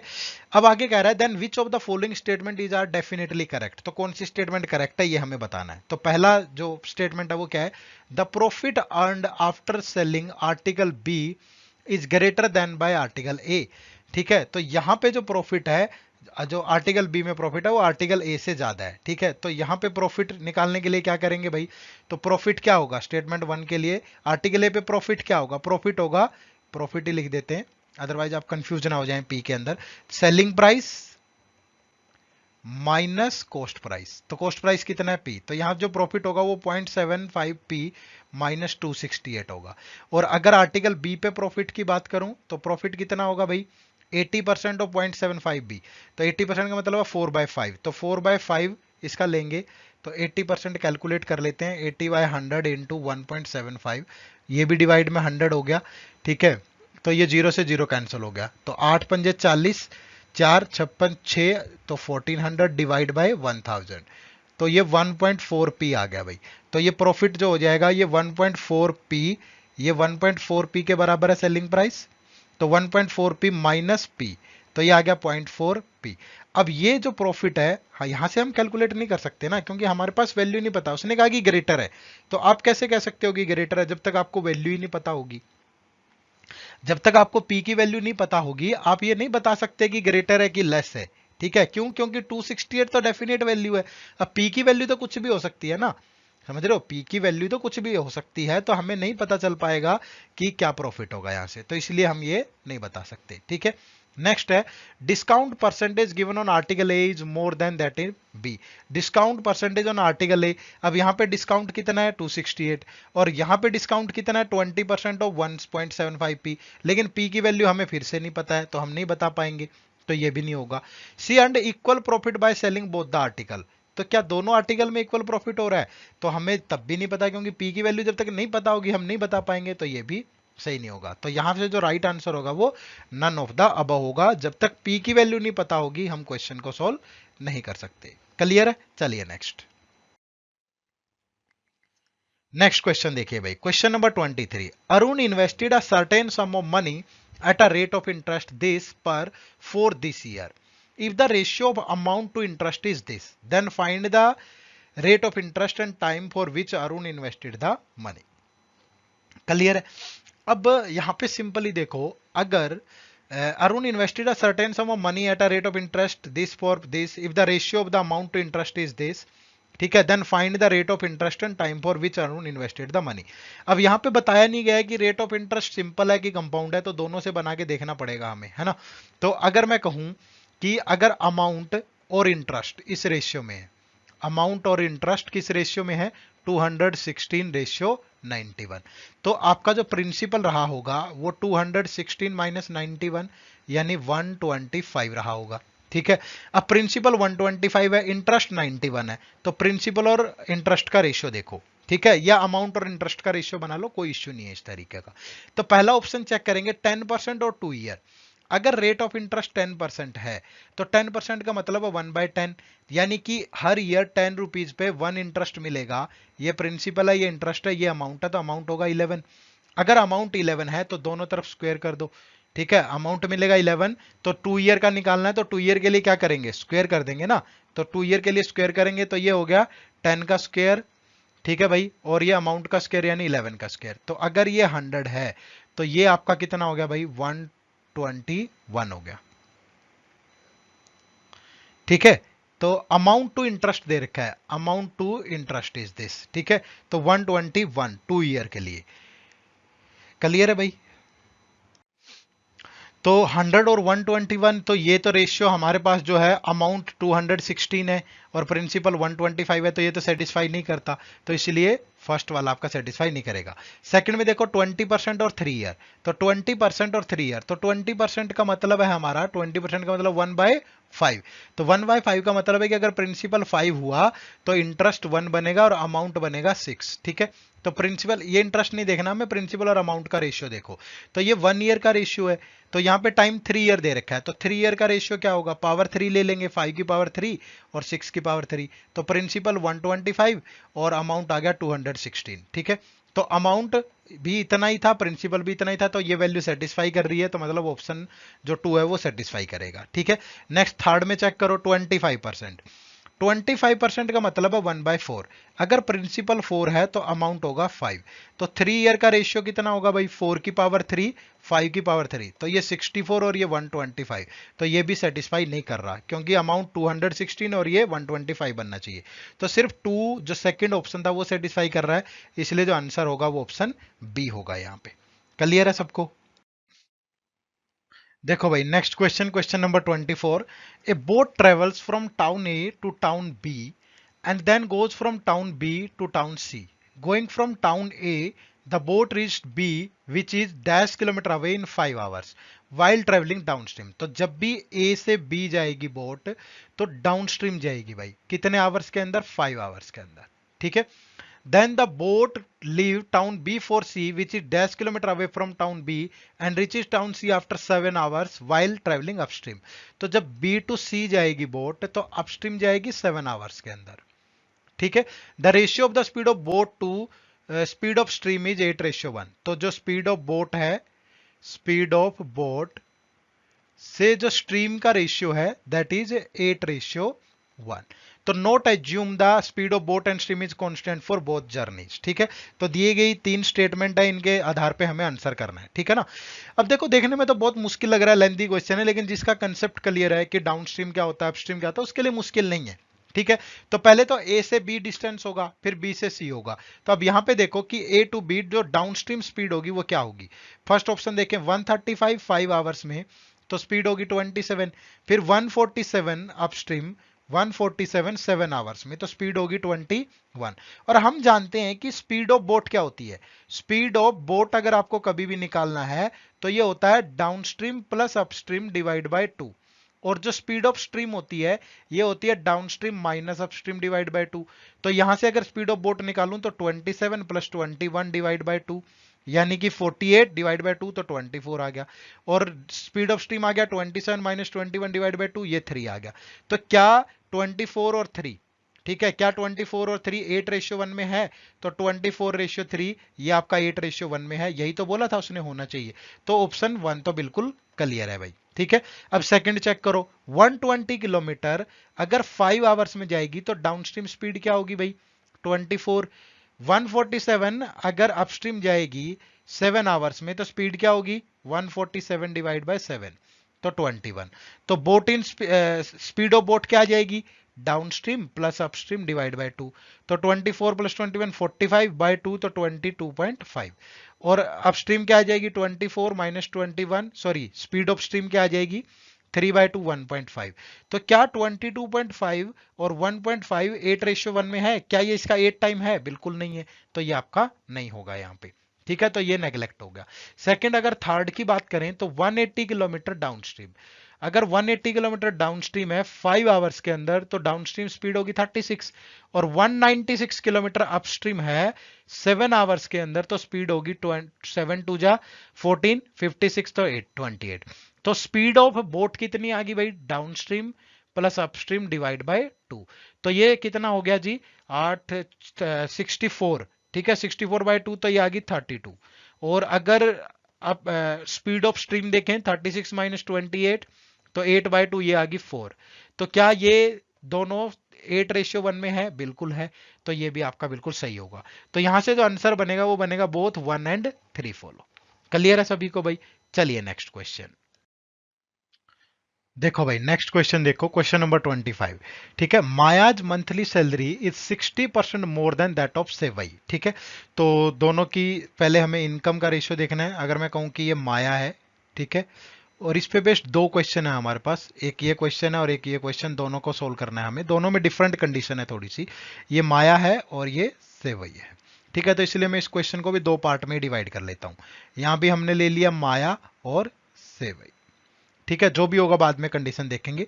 तो इनकी जो इनकम है वो माया की इनकम सेवई से 60% ज्यादा है। अगर मैं कहूं कि ये 500A है सुपोज, तो ये 60% ज्यादा यानी 800A होगा। अब आप कहोगे इतनी बड़ी वैल्यू कैसे एज्यूम किया आपने? आगे बहुत सारी कैलकुलेशन है मुझे क्वेश्चन में दिख रही है, इसलिए हमेशा ऐसी वैल्यू एज्यूम करके चलोगे आगे कैलकुलेट करना आसान हो जाए। ठीक है, परसेंटेज में डिवाइड करना आसान हो। ठीक है, आगे देखो, both sevai and Maya out of their respective monthly salary पे इक्वल सम टुवार्ड्स ईएमआई। तो ईएमआई में दोनों इक्वल सम दे रहे हैं, तो ये इक्वल इक्वल सम दिया है ईएमआई के अंदर। Out of remaining monthly salary Maya and sevai spend a certain amount towards house rent. फिर हाउस रेंट में कुछ ना कुछ दोनों ने लगाया है। तो amount that sevai page towards EMI is 20% of her monthly salary. तो मंथली सैलरी अगर 500A है तो इसने ईएमआई में इसका 20% यानी 100A दिया होगा। तो फिर जो माया है उसने भी 100A दिया होगा, क्योंकि दोनों की जो ईएमआई है वो तो सेम अमाउंट जाती है। Amount that Maya pays towards house rent is x time that of C pays towards EMI. तो ईएमआई का एक्स टाइम, तो 100A का एक्स टाइम, तो 100AX इसने हाउस रेंट दिया होगा माया ने। ठीक है, अब इस पे बेस्ट दो क्वेश्चन है अलग अलग, इसलिए मैं सेम डाटा इधर भी ले लेता हूं। अगर दोनों की इनकम देखूं तो ये 800A और 500A है। ठीक है, अगर दोनों की ईएमआई देखें तो ईएमआई ये 100A है और दोनों की इक्वल है तो 100A है। ठीक है, और अगर हाउस रेंट देखें तो ये 100AX है। ठीक है, तो अब आगे क्वेश्चन देखते हैं कि जो भी इंफॉर्मेशन होगी हमारे पास। पहला क्वेश्चन है, find the total saving of Maya. Maya की हमें टोटल सेविंग बतानी है if her expenditure on EMI and house rent is just half of the total salary. ठीक है, ईएमआई और हाउस रेंट पे अगर उसका हाफ गया है तो मतलब यहां पे ये हुआ कि 100A plus 100AX is equal to है आपका 800 का हाफ यानी 400A। ठीक है, also EMI expenses of sevai is ₹30,000। तो अगर इसका 30,000 है तो इसका भी तो 30,000 ही होगा। तो यहां पे दे दिया हमें कि 100A जो है वो इक्वल है 30,000 के। तो ए की वैल्यू कितनी आ गई भाई? 20 से 20 कट गया 300। ठीक है, अगर ए की वैल्यू 300 है तो यहाँ एक्स की वैल्यू भी आ जाएगी, इसमें से 100A कॉमन आ गया, तो 100A कॉमन आ गया तो अंदर बच गया 1 plus x is equal to 400 into A. तो ए से ए तो कट ही गया, तो 1 plus x is equal to 4। नहीं, ये तो गड़बड़ हो गई, ये किसी और ही डायरेक्शन में ले लिया हमने। ठीक है, चलो सिंपली देख लेंगे, कोई ऐसा इश्यू नहीं है। ठीक है, तो अब ये 300 है और आगे भी देख लेते हैं एक बार, ये 30। तो it is to be assumed that Maya and Savi had only two expenses their salary and EMI. तो हमें टोटल सेविंग बतानी है।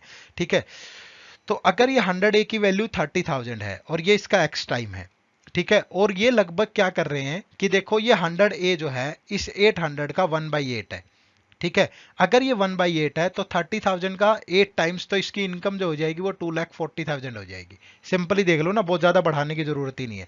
अगर ये 30,000 है और ये इसका 1/8 है, 800 से 100 है, तो ये 2,40,000 हो जाएगा। ठीक है, और ये दोनों मिला करके ये इसका हाफ है। ठीक है, उसने बोला था कि expenditure on EMI and house rent is just half of the salary. तो अगर इसका हाफ है तो 2,40,000 सैलरी है, तो जो ईएमआई और एचआर पे जाएगा वो 1,20,000 जाएगा। तो जो सेविंग होगी माया की वो क्या होगी?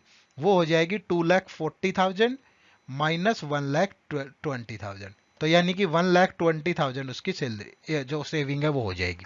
यानी एक्स वैक्स में चक्कर में फंसने की जरूरत ही नहीं थी, ये तो सिंपली सोल्व हो गया हमसे। ठीक है, अब सेकंड पार्ट देखो, difference between house rent paid by Maya and sevai is 10,000।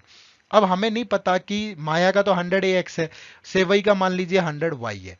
तो दोनों का डिफरेंस यानी 100AX minus 100Y that is equal to है आपका 10,000। 10,000 तो 100 से कैंसिल कर दें तो AX minus y that is equal to बच गया 100 हमारे पास। ठीक है, आगे बोल रहा है house rent paid by Maya is ₹6,000 more than EMI paid by हर। तो हाउस रेंट कितना दिया उसने? 100AX, और जितनी उसने EMI दी है 100A, तो इसमें से अगर 100A माइनस कर दूं तो ये इक्वल टू है 6,000 के। ठीक है, तो यहां पे अगर 100 से कैंसिल कर दें इसको भी तो AX माइनस A ये आ गया आपका 60। ठीक है।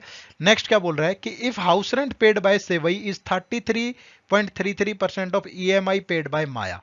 तो ईएमआई पेड बाय माया, तो ईएमआई पेड बाय माया कितनी है भाई, 100 ए, ठीक है। और हाउस रेंट पेड बाय सेवई है 100 वाई। तो ये 100 वाई इज इक्वल टू हो जाएगा 100 ए का 1/3। ठीक है, तो 100 से 100 कैंसिल हो गया, तो y की वैल्यू आ गई a/3। अगर मैं यहां पे पुट कर दूं, कहीं भी पुट कर दूं, अगर यहां पुट कर दें तो ax माइनस वाई की जगह हो गया a/3 that is equal to 100। ठीक है ना, तो ये 3 से मल्टीप्लाई हो गया, 3ax minus a divide by 3 होगा, ये इधर जाके 300 बन गया। ठीक है, तो इतना सा हमारे पास आ गया। और ये एक इक्वेशन हमारे पास ये थी, ax minus a is equal to 60। तो मैंने क्या किया, इसको 3 से मल्टीप्लाई करके इसमें से माइनस कर दिया, तो ये 3ax और माइनस 3a और इज इक्वल टू 180। अगर माइनस करेंगे तो ये प्लस का हो जाएगा, ये माइनस का, ये कैंसल, तो 2a की वैल्यू हमारे पास 120 हो गया, तो a की वैल्यू होगी 60।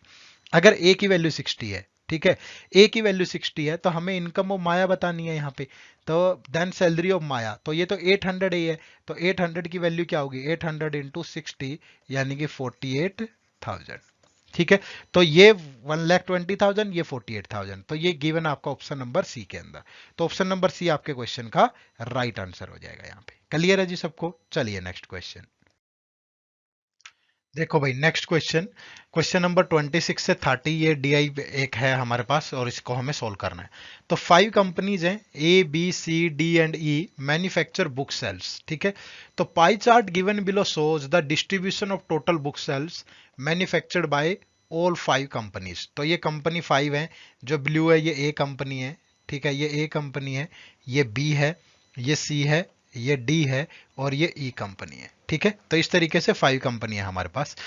और the table here represent the percentage distribution of unsold books. ठीक है, तो ये अनसोल्ड बुक्स का जो है परसेंटेज दिया हुआ है यहाँ पे, सोल्ड का नहीं है, ये अनसोल्ड का है। ठीक है, तो डिफरेंट कंपनीज। ठीक है, अब आपको यहाँ पे एक चीज छोटी सी पता होनी चाहिए कि परसेंटेज में जो टोटल वैल्यू होती है वो हमेशा 100% होती है। ठीक है, टोटल वैल्यू क्या होती है, 100%। ठीक है, और डिग्री के अंदर जो टोटल वैल्यू होती है वो 360 डिग्री होती है। डिग्री में जो टोटल वैल्यू होती है वो 360 डिग्री होती है यहाँ पे। ठीक है, चलो, तो यहाँ पे 76, 90, 64, एक्स और वाई ये गिवन है हमारे पास। तो अब उसने बोला कि the value of x is 26 degree greater than that of B. तो b की वैल्यू यहाँ पे 90 है, तो जो x की वैल्यू होगी ये 90 प्लस 26 यानी कि 116 डिग्री होगी। ठीक है, तो अब सबका सम यानी कि ए बी सी और डी ई का सम, ए कितना है 76 है, बी कितना है 90 है, सी कितना है 64 है और डी कितना है 116 है और जो ई है वो वाई है। और इन सब का जो सम है वो 360 डिग्री होता है। ठीक है, तो यहाँ पे देखो 6 और 4 10 और 6 16, तो 16, तो फिर 7 + 1 8 + 9 17 23 24, फिर 2 + 1 3, तो plus y is equal to 360। तो जो y की वैल्यू आ गई यहाँ पे वो 14 डिग्री आ जाएगी। ठीक है, तो y यहाँ पे कितना हो जाएगा हमारा 14 डिग्री। ठीक है, यहाँ पे मैं लिख देता हूँ अच्छे से, y हमारा कितना है 14 डिग्री है। ठीक है, और ये जो x है ये हमारा 116 डिग्री है। तो x और y की वैल्यू आ गई हमारे पास। ठीक है भाई, अब इसी तरीके से इसको भी सोल्व कर लेंगे। अब वो कह रहा है कि book sale manufactured by D is 1160। Book sale manufactured by D, तो डी ने कितनी करी है भाई 116, तो 116 की जो वैल्यू है वो 1160 है, तो 1 डिग्री की जो वैल्यू आ जाएगी वो 10 आ जाएगी। तो सबको 10 से मल्टीप्लाई कर देंगे, तो 10 से मल्टीप्लाई करोगे तो ए 76 डिग्री है, तो इसने कितनी पब्लिश करी होंगी, कितनी मैन्युफैक्चर करी होंगी 760, बी ने कितनी मैन्युफैक्चर करी होगी 900, सी ने कितनी करी होगी 640 और डी एक्स यहाँ पे डी ने कितनी करी होगी, एक्स की वैल्यू 116 है तो 1160 और वाई ने कितनी करी होंगी अपनी 14 डिग्री है तो 140। ठीक है, यानी ई ने कितनी करी होगी 140। तो ये तो बुक पता चल गया हमें। अब परसेंटेज डिस्ट्रीब्यूशन, अब देखो ये भी तो टोटल 100% होगा ना, ये 10 है, ये 20 है, ये 35 है, अगर सबका सम कर दूं, ठीक है, तो 10 20 30 और 35, तो 65% प्लस ये 3p और ये 4p, तो 7p%, ये 100% के बराबर है। ठीक है, तो ये उधर जाके माइनस होगा, तो 7p% की वैल्यू 35%, परसेंटेज से परसेंटेज कैंसिल, p की वैल्यू आ गई 5। तो अगर p की वैल्यू 5 है तो ये कितना हो जाएगा 3p की बजाय 15% और ये 4p की बजाय कितना हो गया 20%। बाकी हमें पता ही है, ये 10%, ये 20, ये 35। क्लियर है। अब वो बोल रहा है कि total manufactured book sales is sold book sales plus unsold. तो ये अनसोल्ड का डाटा है, फिर सोल्ड होगा, तो ये पूरा डीआई हमारा सोल्व हो जाएगा। ठीक है, तो इस पे बेस्ट 5 क्वेश्चन है। ये जो डाटा था ये तो हमने सोल्व कर लिया, एक्स और वाई की वैल्यू हमने सोल्व कर ली, पी की वैल्यू हमने निकाल ली, टोटल बुक मैन्युफैक्चर्ड हमें पता चल गया, अनसोल्ड का जो डिस्ट्रीब्यूशन है वो हमें पता चल गया। ठीक है, अब तो कोई भी क्वेश्चन सोल्व करना मुश्किल नहीं होगा इस पे। तो चलिए फिर क्वेश्चन देखते हैं। देखिए भाई, तो पहला क्वेश्चन देखो, क्वेश्चन नंबर 26 बेस्ड ऑन जो भी इंफॉर्मेशन हमारे पास थी। तो find the value of 11p minus 3/7y plus x by 29। ठीक है, तो ये 3/7y अलग है, ये 3/7y नहीं है। ठीक है, 3/7y है। ठीक है, तो 11p, तो 11 इंटू p की वैल्यू हमारे पास कितनी आई थी? p की वैल्यू 5 आई थी, आप सबको पता है। यहाँ से 3p 15 है तो p की वैल्यू 5 है। तो 11 इंटू 5 माइनस 3/7y, तो y की वैल्यू हमारे पास कितनी थी भाई? y की हमारे पास 14 थी, तो ये 14 प्लस x, तो x कितना था हमारे पास? x आया था हमारे पास 116 डिवाइड बाय 29। तो 11 इंटू 5 55, ये 3 2 से गया, 3 2 जा 6 प्लस 29 से जाएगा 4, तो ये प्लस 4। तो 55 प्लस 4 59 माइनस 56 करूंगा तो 53 इज द राइट आंसर। तो ऑप्शन नंबर ए जो है वो हमारे क्वेश्चन का बिल्कुल सही आंसर होगा। ठीक है, नेक्स्ट क्वेश्चन देखो, question number 27। Find the difference between the unsold book sales of company B. तो अनसोल्ड बुक सेल्स ऑफ, ये अनसोल्ड का ही डाटा है हमारे पास, तो यहाँ पे बी में अनसोल्ड 10% है और बी में मैन्युफैक्चर कितनी है? 900, तो 900 का 10%। ठीक है, find the difference and the average number of book sale sold by D and C. तो डी यहां से तो बुक बी में तो आ गई, कंपनी बी में अनसोल्ड 90। ठीक है, find the difference between the unsold book sales of company B and average number of book sales sold by company D and C. तो ये 100 की मल्टीपल हैं। ठीक है, तो ये 100 की मल्टीपल हैं ये सारी की सारी। अगर ये 90 है, 900 है, तो find the difference between the unsold book sales of, तो हो सकता है कि डी और सी में ज्यादा हो। ये तो हमने निकाल ही दिया था, ये तो 900 ही है, तो 10% इसका 90 हो गया, परसेंटेज डिस्ट्रीब्यूशन ऑफ अनसोल्ड। अब देखो average number of book sold by company D and C. तो डी और सी में सोल्ड देखो, तो डी में अगर अनसोल्ड है 20 तो सोल्ड 80% होगी। तो डी में टोटल है 1160, तो 1160 का आपको 80% लेना है। तो ये हो जाएगा आपका जी, 20 से 20 कैंसिल होगी, 8 16 128। ठीक है, और ये कितना हो जाएगा? 928। ठीक है, ये हो गया 928 आपका। नेक्स्ट अगर देखें तो कंपनी सी में सोल्ड, तो सी के अंदर सोल्ड कितनी है? तो अनसोल्ड अगर 20% है तो यहाँ भी 80% सोल्ड होगी, और सी में टोटल बुक कितनी थी? 640, तो 640 का फिर 80% लो, तो ये कितना हो जाएगा हमारे पास?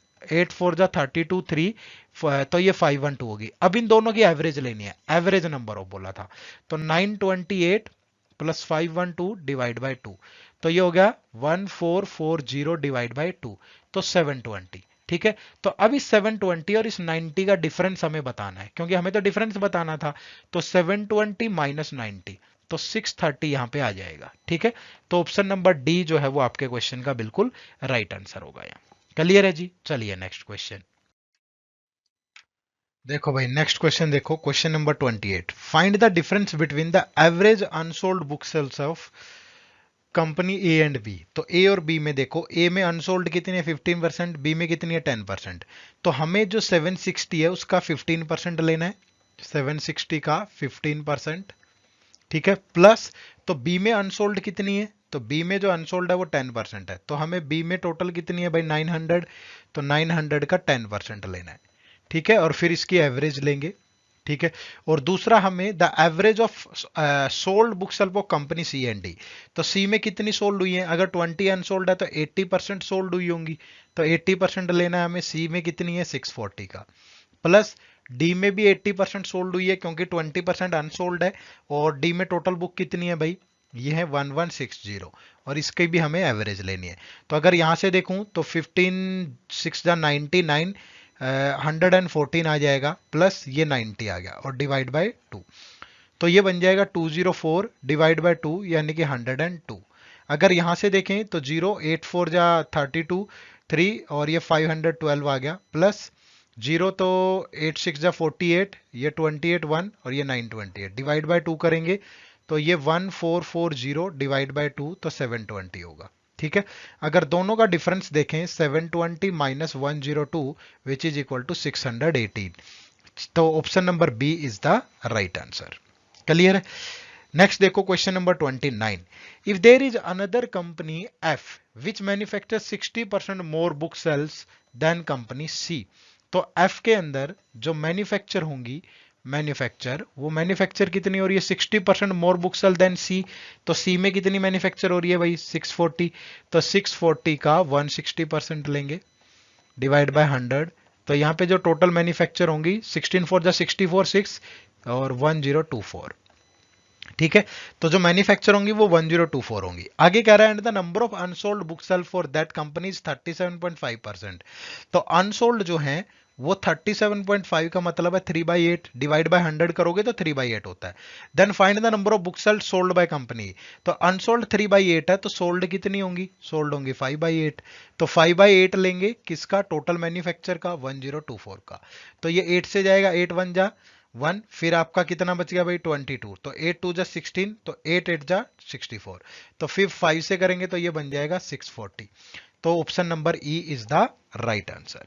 क्लियर है जी। चलिए नेक्स्ट क्वेश्चन देखो भाई, next question, question number 30, if half of the unsold book sales manufactured by all the companies are defective, जितनी भी जो बुक है अनसोल्ड है उनमें से हाफ डिफेक्टिव है, ठीक है, तो अनसोल्ड जैसे कंपनी के अंदर 15% है तो डिफेक्टिव होंगी 7.5%, ऐसे ही अगर बी में 10% अनसोल्ड है तो जो डिफेक्टिव होंगी वो 5% होंगी, सी में 20% अनसोल्ड है तो 10% डिफेक्टिव होंगी, डी में 20% क्या है अनसोल्ड है तो 10% डिफेक्टिव होंगी, और ई में अगर 35% अनसोल्ड है तो आपकी 17.5% डिफेक्टिव होंगी, ठीक है। तो अब क्वेश्चन देखो आगे क्या है, then find the ratio of sum of defective book sale from company B and D, तो बी और डी में जो डिफेक्टिव हो कितनी होंगी, बी में कितनी डिफेक्टिव है 5%, तो 5% किसका, बी में कितनी मैन्युफैक्चर हुई है टोटल 900, तो 900 का 5% यानी कि 10% 90 होगा तो 5% 45 होगा। डी की बात करूं तो कितनी 10% डिफेक्टिव है और डी में टोटल कितनी मैन्युफैक्चर हुई है 1160, तो 1160 का 10% होगा 116, तो दोनों का अगर सम करेंगे तो 45 प्लस 6 51 61 तो 161 हो गया। अब हमें बताना है sum of the defective book sale from A and C, तो ए और सी में देखो भाई, ए में कितनी डिफेक्टिव है 7.5%, ए में मैन्युफैक्चर कितनी हुई है 760, तो 760 का हमें लेना है 7.5%, अगर मैं 760 का 2.5% लूं, 2.5% का मतलब होता है 1/40, तो 1/40 होगा 19, ठीक है, तो 7.5% इसका 3 टाइम्स है, तो ये कितना हो गया 57। कौन कहता है कि परसेंटेज में सीखे हुए फ्रैक्शन काम नहीं आते, बट हम उन्हें यूज नहीं करते सिर्फ, ठीक है, तो बेसिक चीजें सारी काम आती हैं लेकिन अगर आप उसे पढ़ोगे और यूज करोगे तभी, तो 7% 7.5% कितना हो गया 57। क्लियर है। अब ए और सी में है, तो सी में मैंने कितनी डिफेक्टिव है 10%, सी में मैन्युफैक्चर कितनी हुई है, सी में मैन्युफैक्चर हुई है 640, तो 10% ऑफ 640 इज 64, अगर दोनों का सम कर दें तो इक्वल टू 121, 60 50 110 7 4 11, तो रेशियो जो होगा वो होगा 161 रेशियो 121, ठीक है, तो option number A is the right answer. Clear है। चलिए आप सभी का बहुत बहुत शुक्रिया इस सेशन से जुड़ने के लिए। मैं उम्मीद करूंगा कि ये क्वेश्चन और इन सॉल्यूशंस को देख करके आपको एक कॉन्फिडेंस आया होगा, आपको थोड़ा आइडिया लगा होगा कि आने वाला एग्जाम किस तरीके का हो सकता है, कैसे क्वेश्चन पूछे जा सकते हैं। तो सेशन से जुड़ने के लिए आप सबका बहुत बहुत शुक्रिया। एंड में आप सभी को एक चीज और बताना चाहूंगा कि अगर आप RBI grade A B exam की तैयारी कर रहे हैं और आपको रिसोर्सेज को लेकर के दिक्कतें आ रही हैं, तो एड्यूटैब आप लोगों के लिए आरबीआई ग्रेड ए बी के बहुत सारे कोर्सेज लेकर के आया है।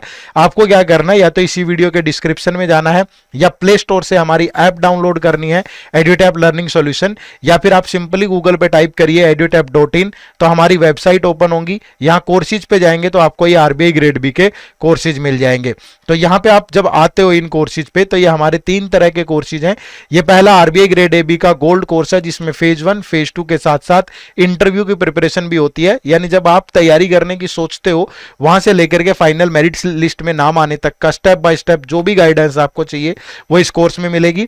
सेकंड, हमारा ये सिल्वर कोर्स है। इस सिल्वर कोर्स में सिर्फ फेज 2 और इंटरव्यू की गाइडेंस होती है और एक हमारी टेस्ट सीरीज है। अगर आपकी कंसेप्चुअल क्लैरिटी ठीक है, आपको लगता है कि मुझे सिर्फ प्रैक्टिस करनी है, तो आप इस टेस्ट सीरीज से जुड़ सकते हो। ये फेज 1 और फेज 2 दोनों की है। तो ये हमारे आरबीआई ग्रेड एबी के कुछ कोर्सेज है।